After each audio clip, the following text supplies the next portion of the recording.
Le 10 février 2023, pour Yüksel Yakut, tout a basculé quand le véhicule qu'il conduisait a croisé la route de celui de Pierre Palmade.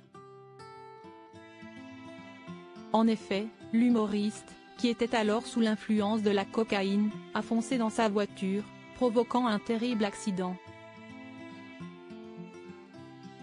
Si Pierre Palmade reconnaît sa pleine responsabilité, les séquelles demeurent. Le conducteur de la voiture ainsi que son fils ont été gravement blessés, tandis que sa belle-sœur, Mila, a perdu le bébé qu'elle portait. Dans un article paru le 3 avril, la Libre Belgique a cité les propos tenus par Yüksel Yakut dans le magazine exclusif, diffusé sur la chaîne belge RTL TV le mardi 2 avril. « Jamais je ne pourrai pardonner à Pierre Palmade. Avant, j'avais une belle vie. Maintenant, elle est catastrophique », a poursuivi le conducteur du véhicule accidenté, qui fêtait ce soir-là son anniversaire. Plongé dans le coma, il a dû subir plusieurs opérations, car il souffrait de multiples fractures, et gardera des séquelles à vie.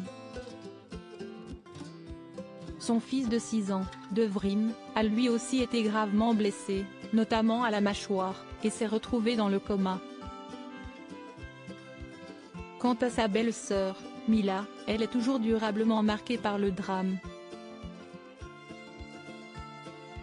Pour la famille dont la vie a basculé dans l'horreur, la rancœur envers Pierre Palmade est encore vivace. C'est peut-être un grand comédien français, mais pour moi, il n'a aucune valeur, a amèrement ajouté Yüksel Yakut, qui a dû patienter pendant 5 longs mois de convalescence avant de rentrer chez lui. Pierre Palmade, ce que ses victimes ont vécu comme une provocation. Yüksel Yakut et sa famille ont aussi très mal vécu ce qu'ils ont perçu comme un intolérable manque de respect envers leur douleur. La sortie de Pierre Palmade en discothèque, confirmée par une vidéo rendue publique en juin dernier. Quand je l'ai vu s'amuser en discothèque, j'ai pensé à tout ce qu'il a fait subir à Mila, à mon enfant et à moi, a encore confié Yüksel Yakut, visiblement éprouvé par ce qu'il a vécu comme une provocation.